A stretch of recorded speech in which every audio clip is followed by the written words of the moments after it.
Assalamualaikum warahmatullahi wabarakatuh. Saya Muhammad Syafi'i, mewakili rakan-rakan ahli kumpulan yang lain, iaitu Jamaluddin, Muhammad Halim, Muhammad Gaddafi, Muhammad Saiful, Nur Akmal dan juga Nur Aisyah. Pada hari ini kita akan membentangkan satu pembentangan dalam menjelaskan konsep kenal pasti masalah, halangan dan cabaran yang wujud serta berikan cadangan untuk mengatasinya kaitkan dengan situasi yang berlaku di Malaysia. So untuk tugasan ini kita telah mengambil rumah anak yatim Baitul Sadati Khatijah yang terletak di Batu 8 Gombak sebagai subjek kita untuk kita bentangkan pada hari ini. Konsep ataupun secara umumnya maksud anak yatim ini adalah anak-anak kecil yang kehilangan ibu ataupun kehilangan bapa ataupun kedua-duanya sekali.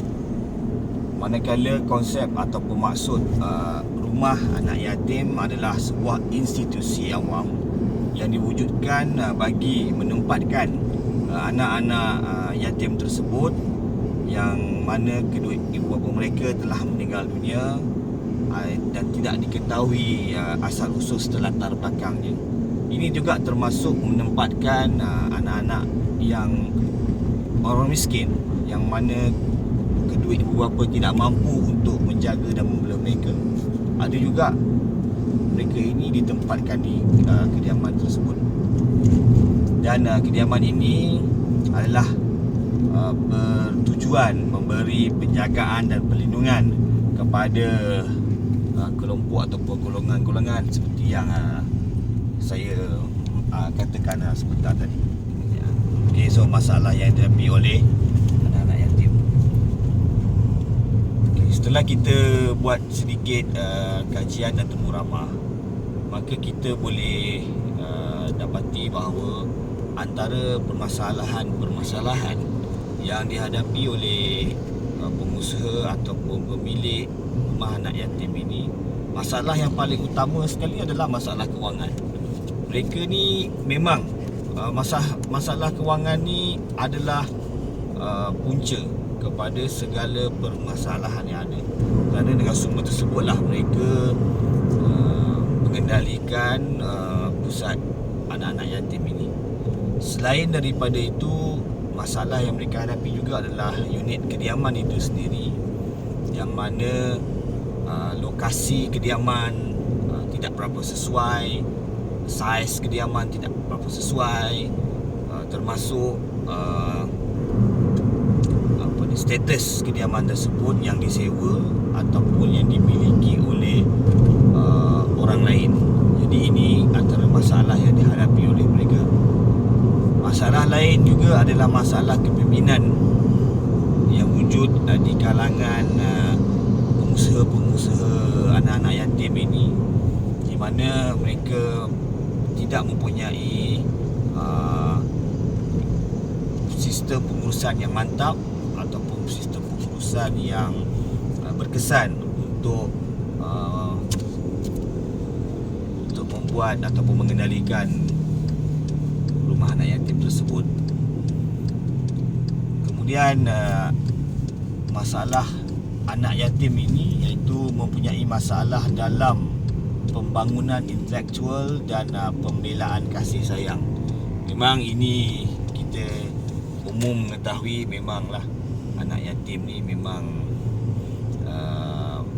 kurang pembelaan ataupun kurang mendapat kasih sayang akibat status mereka, dan juga seterusnya kepada masalah intelektual mereka, akibat daripada tidak ada pengurusan harian yang cekap dan sebagainya. Kemudian adalah masalah pergaulan di dalam kalangan anak-anak yatim itu sendiri. So ini adalah masalah-masalah yang kita telah kenal pasti, yang akan kita ungkaikan dan bagi cadangan untuk penambahbaikan, insyaAllah.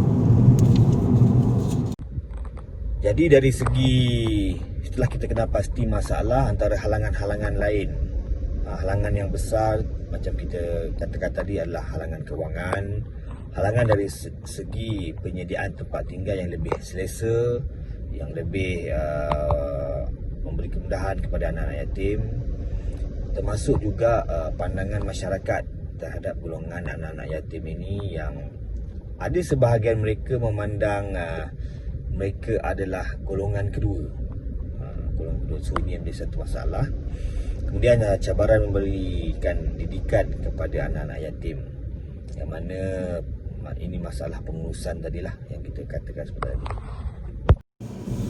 So antara cadangan-cadangan yang kita boleh berikan untuk menyelesaikan masalah-masalah yang telah kita utarakan sebentar tadi, antaranya adalah memberi sokongan dan moral yang meliputi aspek fizikal, emosi, kerohanian dan jasmani dalam kehidupan mereka.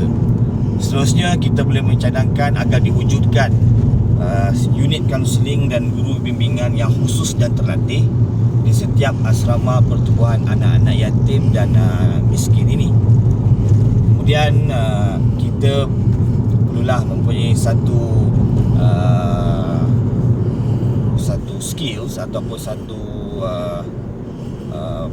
cara untuk mewujudkan suasana keharmonian dan penyayang di kalangan ataupun kepada anak-anak yatim dan anak-anak miskin ini. So, kesimpulan yang boleh kita buat terhadap tugasan kita pada kali ini, iaitu untuk meningkatkan kualiti kehidupan anak-anak yatim dan miskin ini serta pengurusan tempat tersebut, maka tindakan-tindakan susulan yang telah kita cadangkan perlu diberi perhatian dan pertimbangan yang serius untuk memperbaiki atau meningkatkan balik kualiti kehidupan mereka. Selain dari itu, telah dikenal pasti juga pendidikan adalah satu aspek yang perlu diambil berat mengenai kanak-kanak yang terpisah daripada keluarga, khasnya anak-anak yatim ini. Malah ia patut diletakkan di tahap keutamaan yang paling tinggi, sama seperti keperluan makanan mereka, tempat tinggal mereka dan juga keperluan asas yang lain. Bukan itu sahaja, bahkan keperluan pendidikan termasuk ajaran keagamaan dan akhlak haruslah menjadi agenda utama dalam usaha membantu nasib anak-anak yatim dan anak-anak yang miskin ini. So itulah kesimpulan yang dapat kita buat, dan diharapkan tugasan yang kita jalankan pada kali ini dapat memberi manfaat kepada kita, seterusnya menjadikan panduan kepada kita untuk menjadikan kualiti atau taraf kehidupan kita lebih bermakna di masa akan datang, insya-Allah. Sekian, terima kasih. Assalamualaikum warahmatullahi wabarakatuh.